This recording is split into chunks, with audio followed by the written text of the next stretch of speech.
Hi, everyone. I am here with the authors of this tutorial. And first of all, thanks everyone for attending and for sticking with us despite the fact that it's very late, at least here on the East Coast. And I'm glad to have our wonderful speakers and also Dr. Angjoo Kanazawa, who's an assistant professor at UC Berkeley and who's going to moderate our live Q&A session. So I'll pass it on to Angjoo. Thank you, Kate. I'm very pleased to introduce Timnit, Gebru, and Emily Denton. Timnit Gebru is a senior research scientist at Google in the ethical AI team. Prior, she was a postdoc at Microsoft Research in the Fairness, Accountability, Transparency, and Ethics group. She obtained her PhD at Stanford University, studying computer vision under Fei-Fei Li. Her work has been covered in New York Times, The Economist, and more recently on Last Week Tonight with John Oliver. Timnit's work on gender shades with Joy Bolviani was the catapult behind recent moves from IBM, Microsoft, and Amazon to help their face recognition technology. She's also the co-founder of Black in AI. Emily Denton is a research scientist on Google's ethical AI team, where she examines the social impacts of AI technology. Her research focuses on how patterns of historical injustice get encoded in data and reproduced by technologies built from this data. Prior to joining Google, Emily obtained her PhD in machine learning from NYU, where you may know her from her wonderful work in generative models. Timnit and Emily, thank you for being here, and thank you so much for this much-needed tutorial for the vision community. We are truly fortunate to have you both. Your work has really shaped the conversation around how we should regard the impact of computer vision algorithms, and I hope this inspires others to follow your example. So today we will be taking as many questions as we can from the live chat, so audience, please post your questions that I will be taking. But to start with, today is Juneteenth, the oldest nationally celebrated commemoration of the ending of slavery in the United States. And today we are at the point where algorithms can propagate existing bias to a very large scale, as we saw in the tutorial, and especially in light of the recent events that remind us of the systemic racism in US. What are the most urgent issues that face minority groups in terms of algorithmic biases today that we need to address now as a community? Let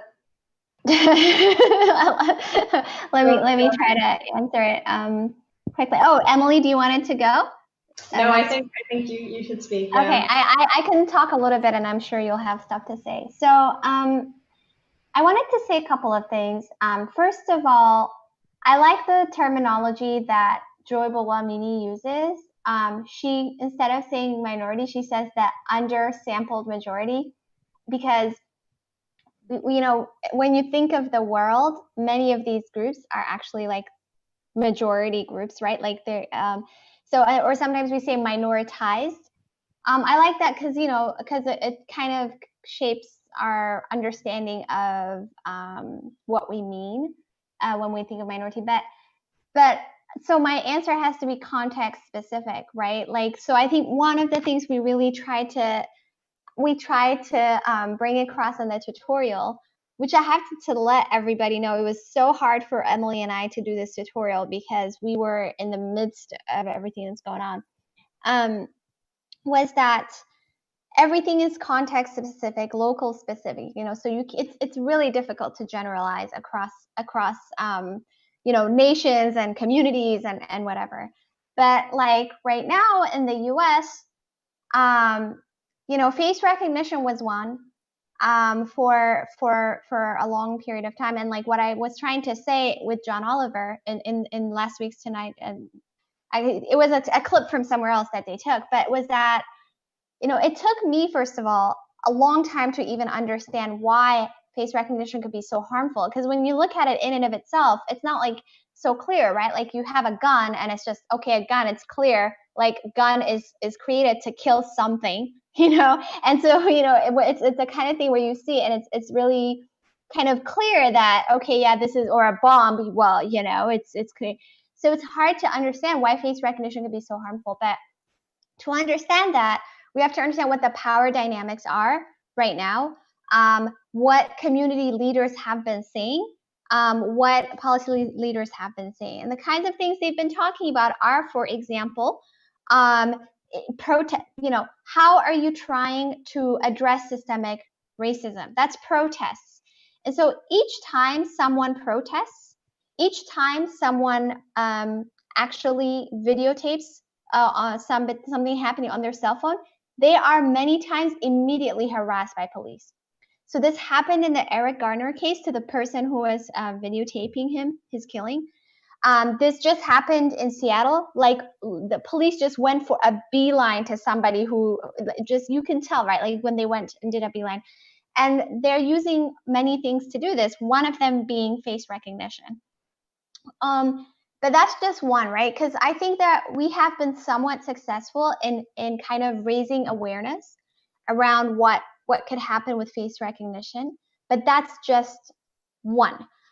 So one of the other things that I just heard Ruha Benjamin's interview, I think for people who are really interested in this topic, I really highly recommend listening to Ruha, read her book, Race After Technology, just watch her talk at iClear, because one of the things she really touches on that I think is really important is the hierarchy of knowledge and how social science knowledge, social knowledge in general, literacy, social literacy is not considered a very important knowledge, right? She talks about how like people are saying, oh, you should go to a boot camp, you should go to a tech literacy thing, you should have software. But she's like, there's no boot camp for tech people to have social literacy. And so that hierarchy of knowledge in our community, I think, is one of the biggest issues we have to address.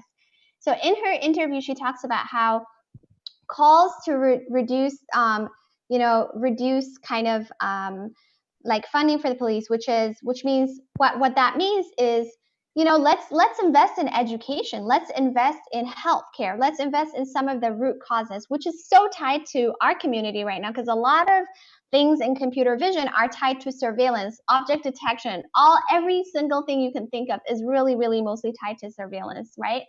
And so what if we could just like route it to something different, which is education, medicine stuff. So she was saying, but while we're making calls for these things, she's very worried that there will be more and more reliance by the police on tech and surveillance.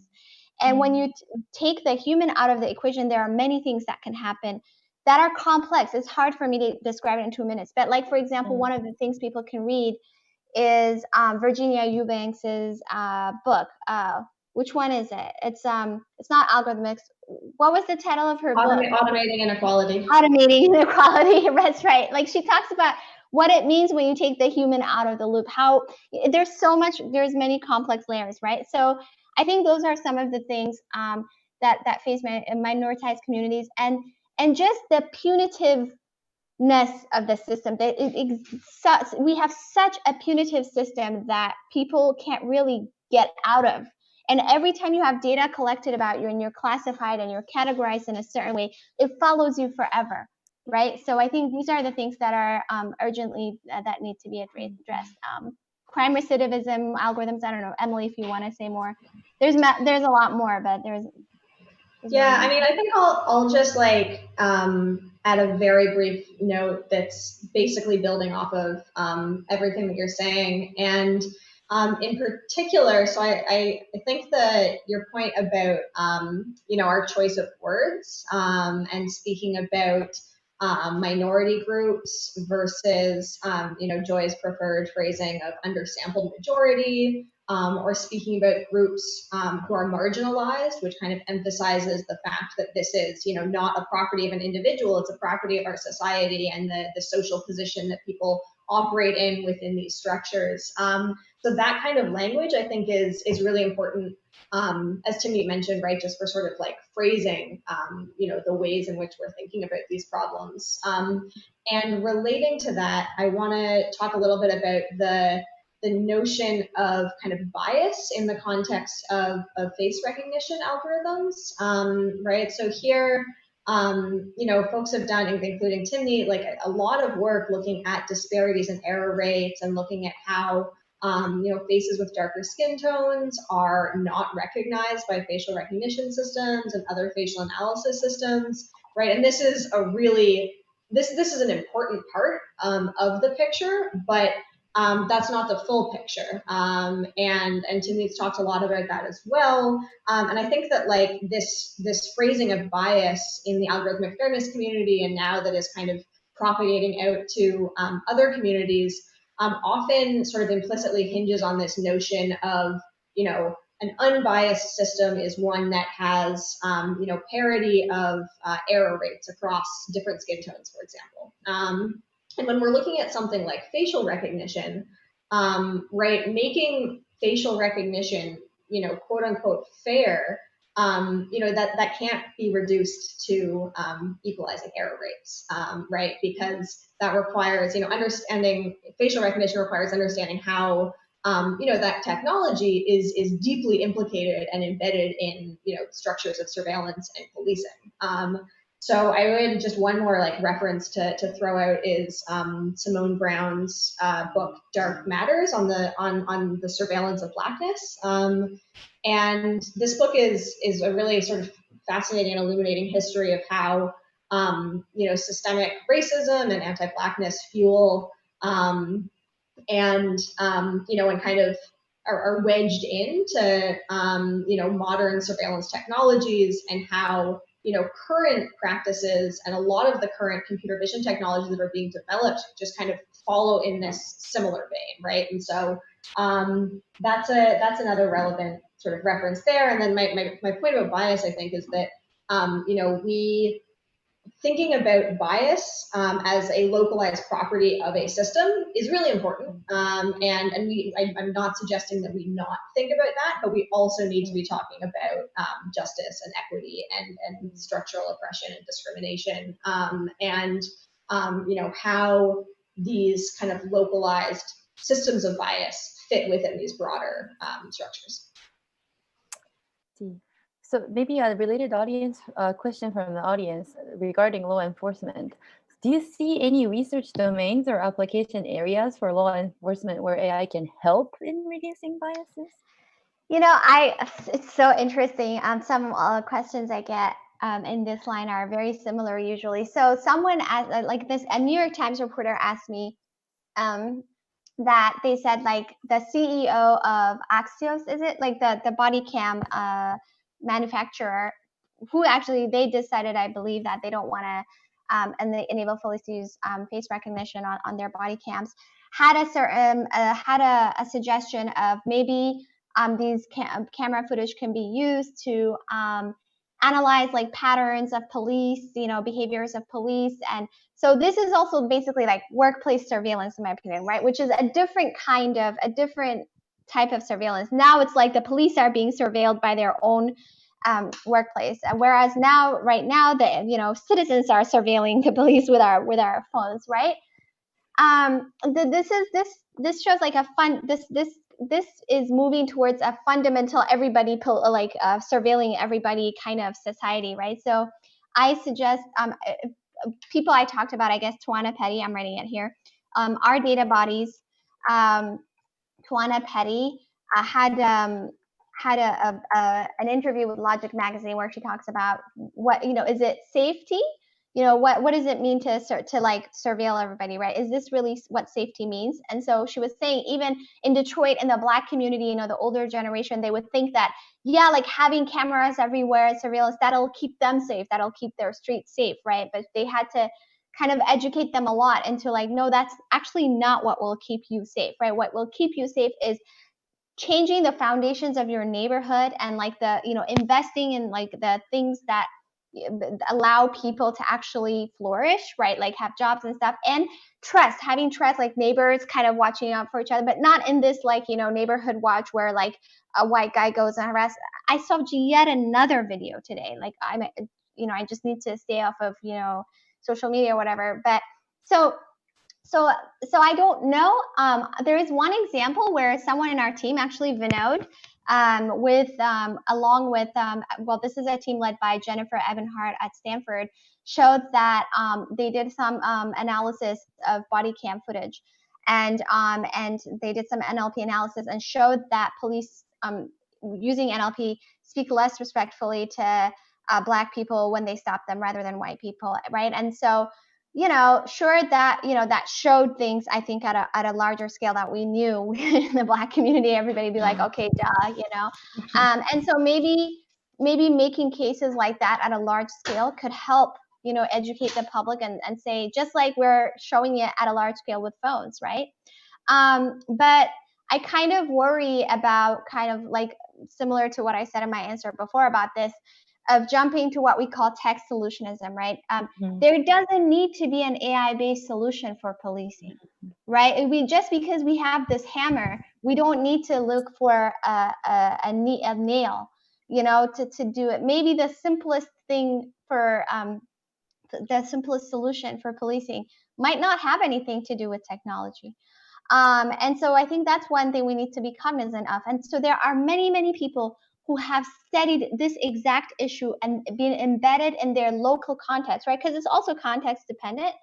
For, literally, like the people have been complaining about police in the US since more than 100 years ago, right? So there are many people who've been working on this. So the solution, the calls for, solutions should come from those people.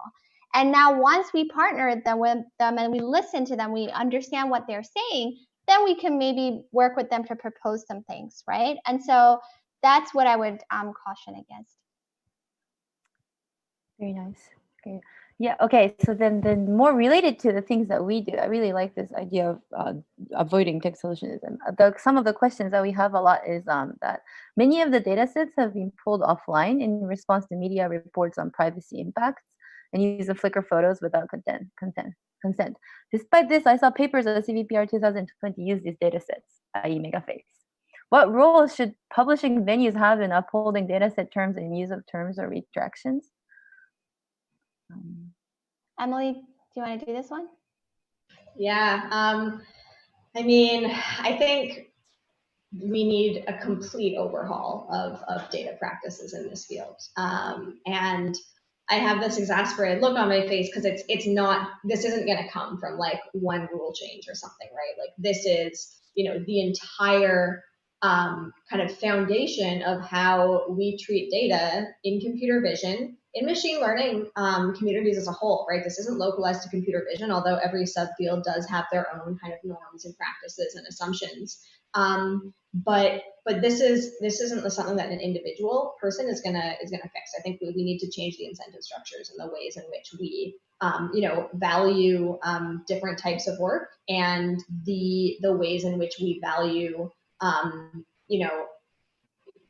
taking time and care to consider all of the broader social implications of our work. So I talk about incentive structures because right. So I think a lot of what Timnit and I went over in the talks through this tutorial, they relate to things that individuals can do and, how we can all kind of contribute to shifting our research practices. But it's also recognizing that like we were all taught within a very particular paradigm, right? Like a lot of us went through similar educational paths, read the same textbooks, kind of came up through this field, going to the same conferences and are kind of taught time and time again through what is spoken and not spoken and what is said and not said, what the norms of this field are and what is acceptable. And shifting those kinds of institutional practices takes a lot of work and a lot of time. I think part of it comes from top-down, direction from folks in this field, right? Like CVPR chairs, ECCV chairs, ICCV chairs, right? Like these folks have a lot of power in this field. And NeurIPS is a good example of a community that, took a step in the right direction of requiring ethical consideration statements in their papers. This is obviously like not a full stop solution to things that are going on, but it's an important, kind of top down direction that came from organizers of conferences. So I think there's things that can be done at the level of conferences, right? Either imposing, there's a couple of, there's a ton of things I think of off the top of my head just in terms of like data practices specifically, right? Like when you publish a paper and you use a data set, or if you publish a paper about a data set and it doesn't come with, some specific set of documentations, data cards, for example, that Timnit's worked on, if it doesn't come with something specific, then like it doesn't get accepted, right? We already have all sorts of criterions for acceptance with respect to, methods and state-of-the-art benchmarking practices, but we don't have similar sorts of practices around the ways in which we treat data.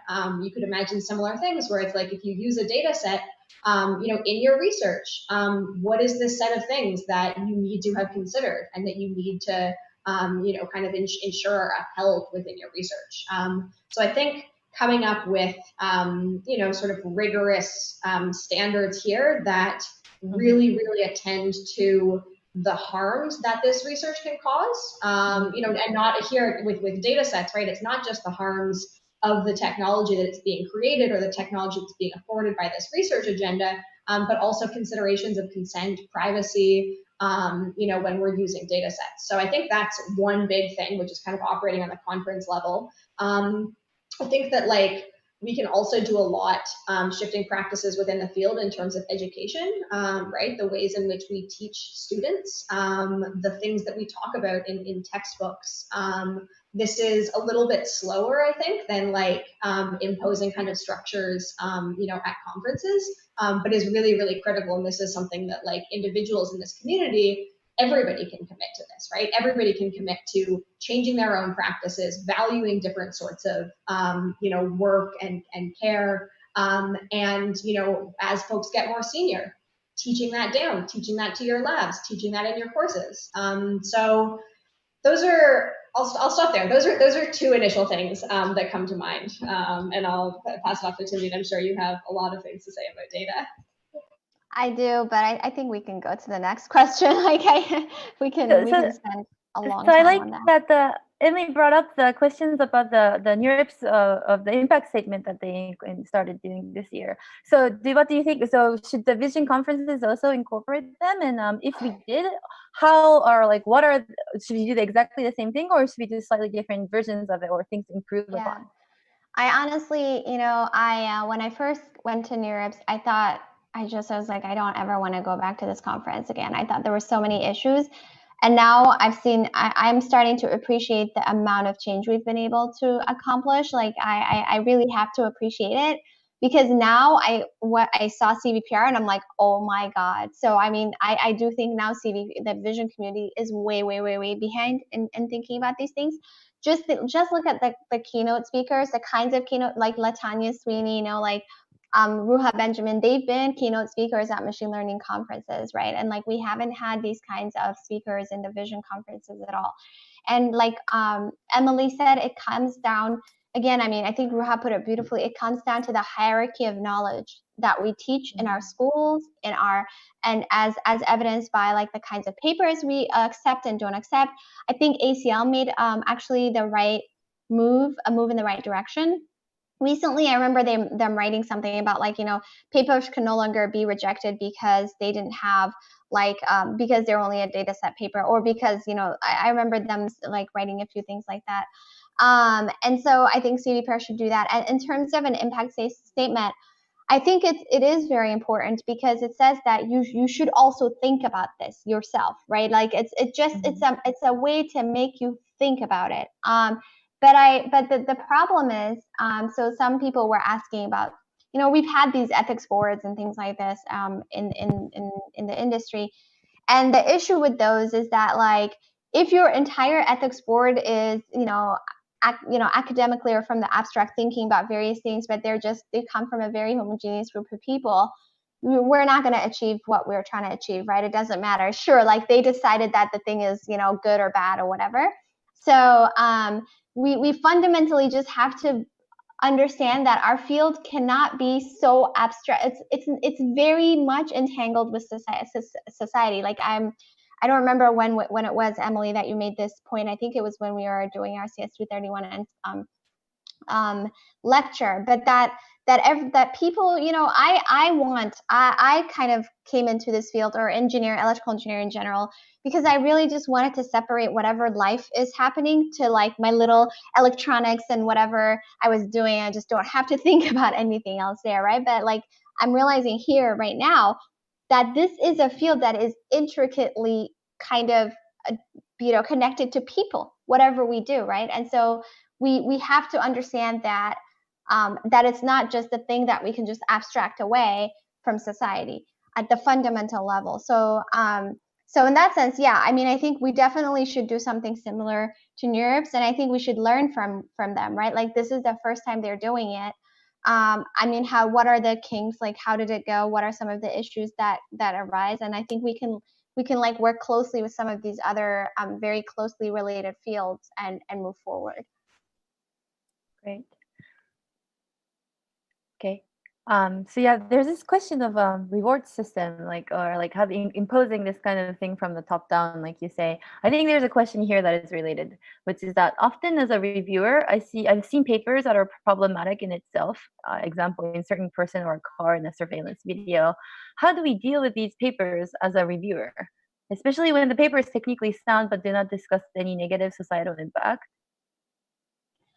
So I can really quickly say that, again, this is an institutional thing, right? This is exactly, when we talk about systemic racism and things like that, this is exactly what it is, right? Like, even within the police department, you can have a Black person, but if the structure itself is kind of oppressive, that it doesn't matter. You can have a Black police chief, it doesn't matter, right? So this is why we need to understand that there's things individuals can do, but the things we do have to be towards changing a structure in some way. So if you're an individual reviewer, right, it's very difficult for you if you don't have a structure in place to like make your voice heard. One thing I know that ICML started doing is it allows you to flag papers that you think are ethically questionable, and I think maybe, you know, it's for a second look or something, or somehow, or like write a message to the area chair and be like, I'm worried about this paper, that kind of stuff. But then, you know, you don't want to get to a point where like some papers are selectively, you know, cut out because of this, like one or two reviewers saying something, and then other papers aren't, right? So like, I think these are kinds of things where like the institution as a whole has to take a stand. Sorry, I just want to jump on that a little bit. Like, I completely agree that this is an institutional issue, and I think this also, you know, this comes back to you know, the NeurIPS impact statements, for example, in the sense that even when people, you know, are trying to think really deeply about their work, we as computer scientists and machine learning practitioners aren't naturally trained to do that, right? Like, the education that most of us kind of get through the standard, you know, trajectory through computer science, through, you know, math, maybe statistics, engineering, really doesn't emphasize, you know, things like self-reflexivity and self-criticality and, you know, engaging with affected communities and things like this. So I think there's like that, coupled with the fact that this field is incredibly homogenous. And so, you know, sometimes you have instances where you have, you know, a group of researchers who are well-intentioned, well-meaning, a ton of issues with their work, just not visible to them. Doesn't make it okay. They're still, I think our point is that, you know, they're still accountable to this, but, you know, they're not intending harm and they just don't see the harm. They're not interacting with folks, you know, in their lab who see the harm. So they don't get any feedback from folks there. You know, paper goes through the review process. Nobody flags it because, again, very kind of homogenous group of perspectives.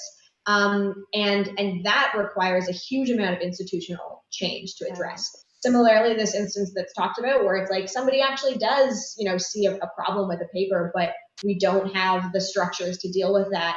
Or maybe that individual person sort of sees an issue, but you know, doesn't feel well equipped to sort of thoroughly kind of educate the authors in their rebuttal, in their review. Right, so all of these things require huge shifts, both in the ways in which we educate people, the ways in which we engage with people, you know, outside of the computer vision community, and the ways in which we, kind of restructure all of these things. I wanted to say one other thing on what you were mentioning. You know, even if you want to do this as an individual, it's emotionally exhausting, right? I remember for our Fake TV workshop last year, you know, because the issue is that people also want to see this thing as a purely quote unquote technical issue, and so they want to abstract out all of the other issues from their paper or whatever. So we were like, giving critiques on the titles and the language. And for example, I remember even, asking people to change a particular title because I'm giving kind of all sorts of references on like disability rights and things like that. And even my friends were so gracious and so nice to like, take time out of their busy day to like give also references and things like this. And because people have never in the history of computer vision probably had this kind of critique, they just like were so mad. They were just like so mad, like, and so this happened many times, right? So as an individual, it's always difficult, like it's swimming against the current and it's exhausting, and that's, I guess, what we have to do. But I really, again, for people who are asking these kinds of questions, I really recommend Ruha Benjamin's talk at iClear. She calls it reimagining tech of the future. And in her Q&A, she also talks about, how best to affect change as an individual in an institution. And she recommends this book. I actually got this book, but I haven't read it yet. It's like, Emily, I don't know if you remember, it's like something about design. I mean, I could go around and look at it, but like, it's like right on my shelf. I see it, but it's written by this. What is it called? Design Justice? Sorry, I only heard design. It might be Design Justice. Is it by the Design Justice Network? I don't remember.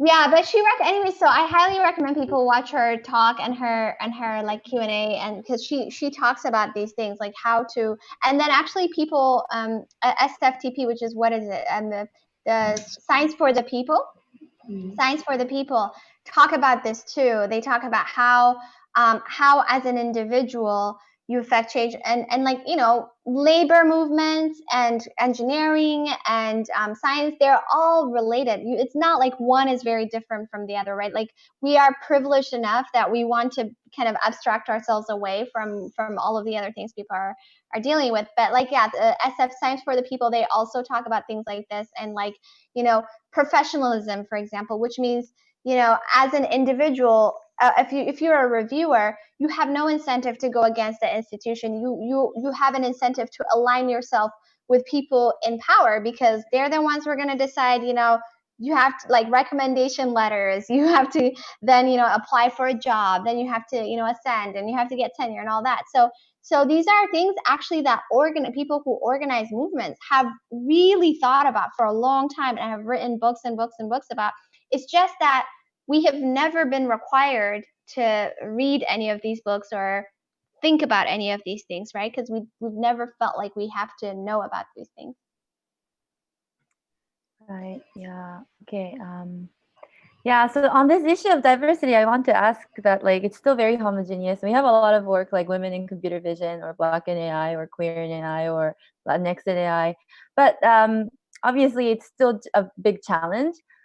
What do you think, in your opinion, like, what can we do in our day-to-day lives for our labs to be more inclusive, or so that we can be more diverse? Do you think it's in these workshops, or at the undergraduate level, or at more outreach, like younger level? I mean, a lot needs to happen. So first of all, like, CVPR needs to be where NeurIPS is. And that is like, just as a conference community, right? Like, so Black in AI is not at CVPR. There is a reason we're at NeurIPS, right? Like, we get so much support and so much more awareness and understanding. Like, even if you see like how people in the machine learning community reacted to Black Lives Matter versus how people in the vision community, like people in the machine learning community, they self-organized to like make sure that, deadlines are extended, and then use the days, like the extra days, to like help their fellow Black colleagues. There's a lot that happens, and then there's language that I don't feel like I can even use in the vision community. Like, there's conversations I feel like I can't even have, and so the foundation needs to be so I think that there are people in the NeurIPS community who have taken a journey, and like, I think the bare minimum is that the vision community needs to go there, because the thing is, the vision community is even one more step closer to society and like some of the really, really terrible issues that we're dealing with. In our day-to-day lives, I think we can do many things, but the number one thing we have to do is get educated. It's just very difficult to be convinced to do anything if you don't have an accurate understanding of reality and history. And the fact of the matter is that in many places, people who are oppressed, I mean, part of the way in which to keep oppression going is to not give an accurate representation of history, right? So for example, if you don't understand like what Black people have gone through in the US, not just in the US, in the world. Like another thing that is happening right now is just because people have a voice in the US, a lot of people in Europe, for example, are like thinking, oh, this is just a US problem. I'm like, are you kidding me? It's like it was so bad over there. It's just that just because Native Americans are getting shot by police at the highest rates, right? But they're not marching out in the streets because they don't even have the numbers or a voice, right? So like when you have an accurate understanding of reality and history, what did Saruha said something like,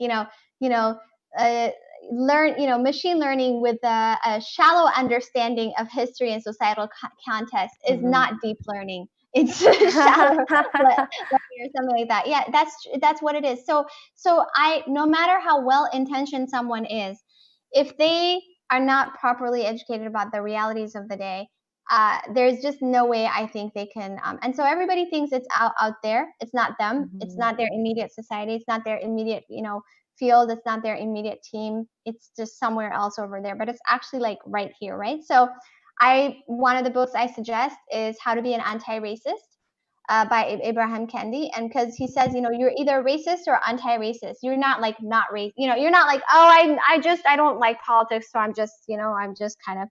You're either racist or anti-racist, right? So there's a book called How to Be Anti-Racist. And there's many other books that we've given there, right? Like Ruha Benjamin's work.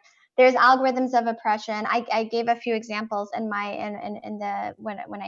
gave a talk, but for me that's the number one thing I ask people to do is just get educated, because if you get educated, you at least create a space for even other people to talk to you about this. If you're not educated, it's extremely difficult. In my lab, when I was a PhD student, I would try to talk to people about my, very terrible, traumatizing experiences with police, and they would just not believe me, or they would try to say something else or whatever, and I don't want to have that conversation if you're not educated. You can't even start to create any change if you're not educated.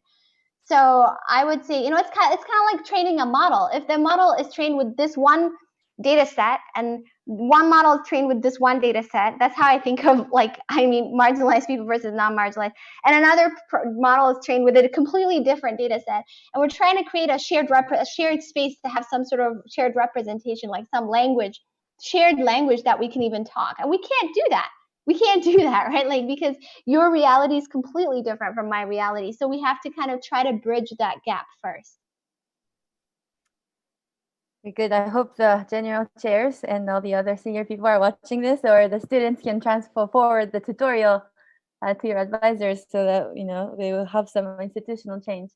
So aside from, so there may be one question that I want to touch upon is this I also had myself, what advice do you have to students who are working in an area that they now realize are maybe potentially really abusable or questionable, and then they're educating themselves and they're like, oh no, what am I supposed to do with this research? I think there's a question that is related in here. Given the concerning application of facial recognition, how problematic it is, and what are your thoughts? Should we even do it? Is the use case of unlocking phones good enough, or what do we do? Yeah. Maybe Emily can do this one.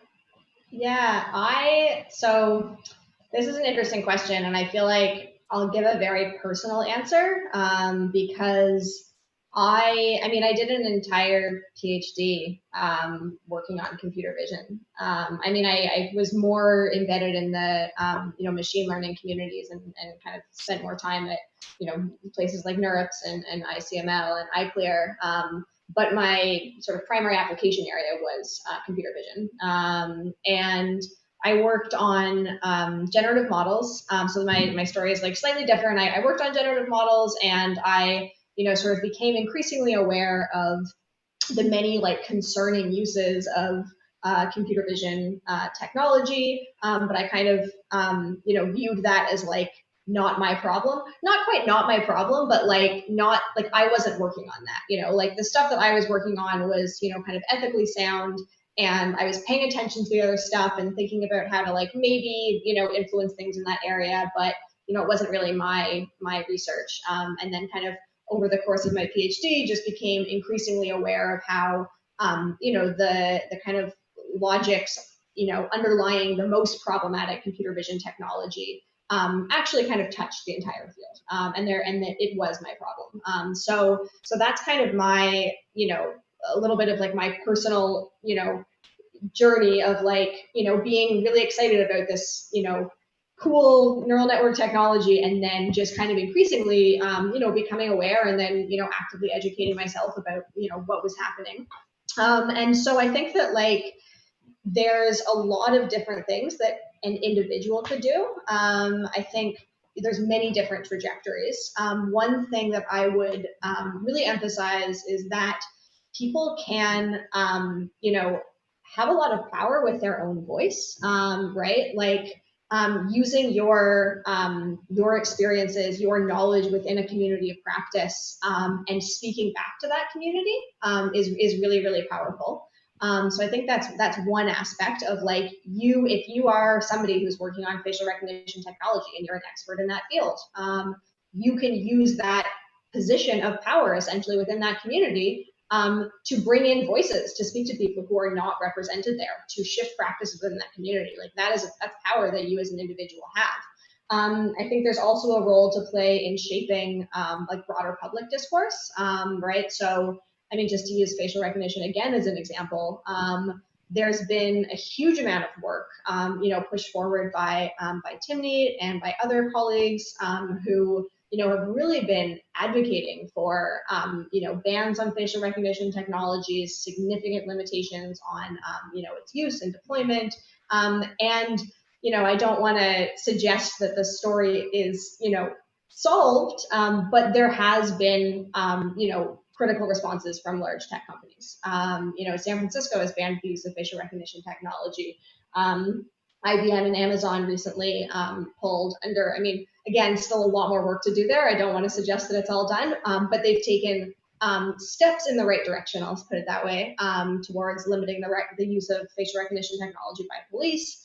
So I think like, public advocacy, using your voice and expertise is another really important piece of the puzzle. And then in terms of what you actually work on, I think like, you might still be really interested in developing technical methods, right? And so think about, how you can leverage your skill set in a way that empowers marginalized communities.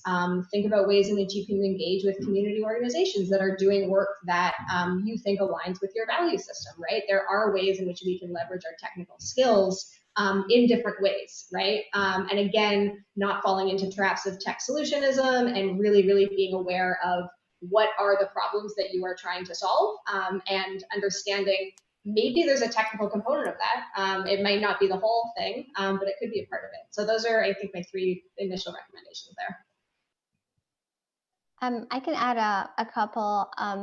So one thing is that I remember Celeste Kidd's talk, keynote at NeurIPS, talking about how it's very difficult to change as a person. Like it's very difficult to change our own perceptions. It's just hard. It's hard. As humans, it's difficult to change our own perceptions.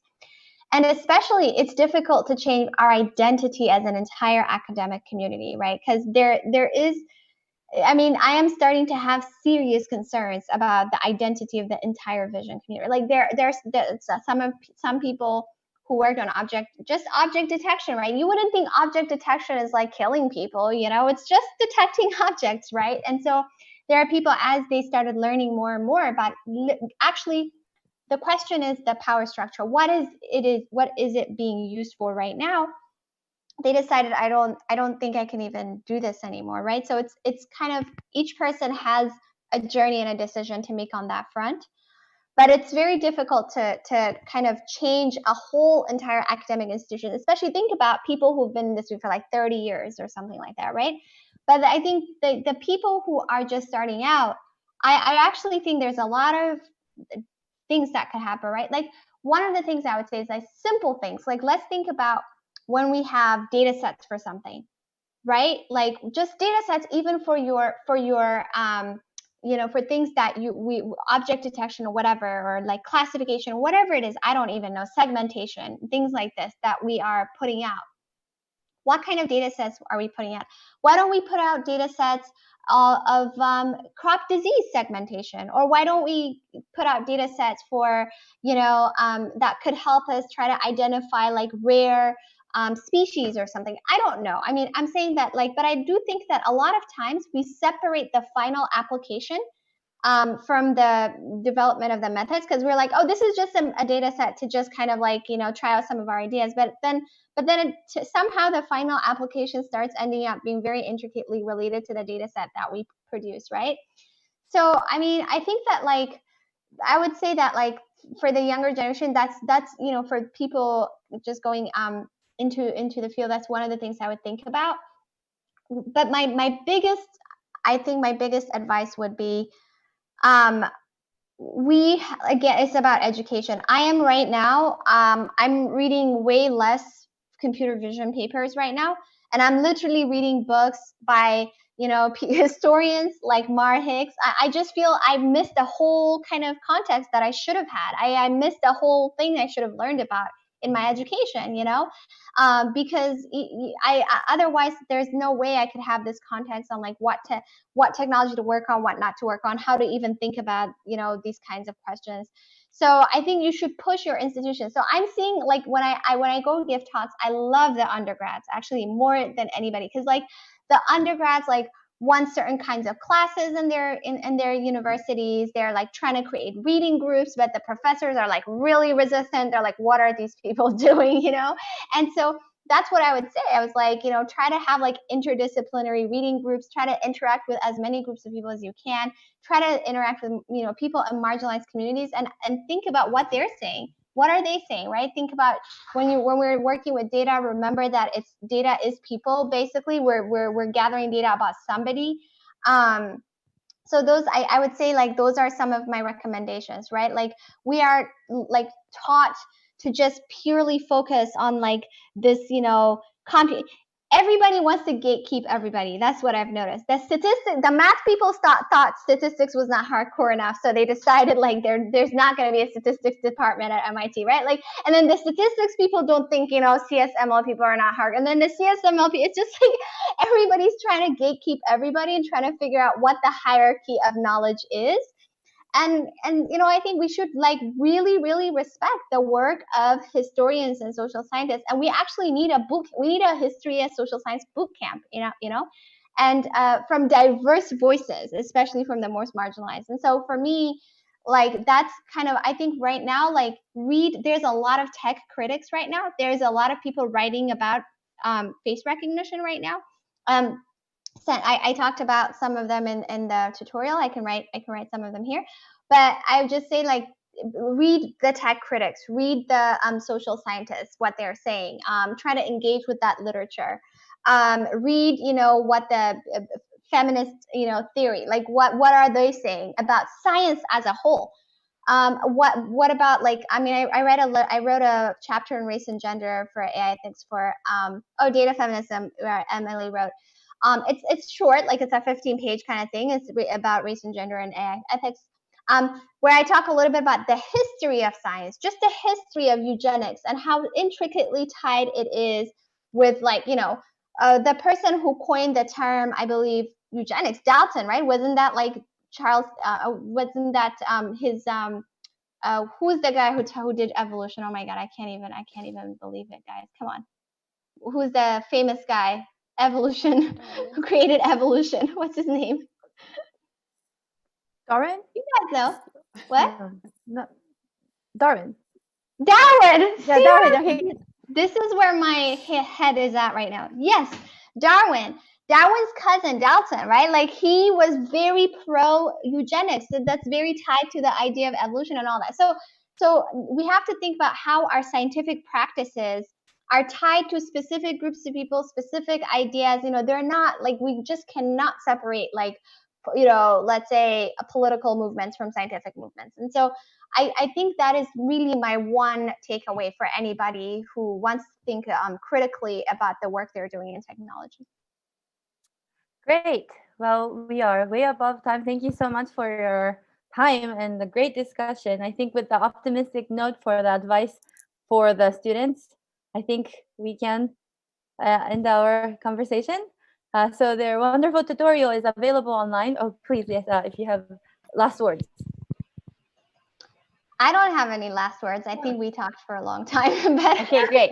I want to thank you both so much for making time to both make the tutorial and to be here for the Q&A. I think from the comments we're getting, it seems that this was very helpful to people. So thank you. I actually want to say last words. I do want to say something. It's about it's about what just, you know, we had a whole thing with this tutorial on CVPR and stuff, and Kate and Angjoo have been so supportive and so helpful, and I don't really think we would have even done the Q&A if it wasn't for you guys, because we're in a state where, like, we just, you know, it's very hard for us to do these things right now. So thanks so much for you know, for putting in the time and making it happen. Thank you. We will make it better, and we can all share this with our professors and make institutionalized change. All right. Well, thank you so much. All right. Thank you. Bye, everyone. Thank you again.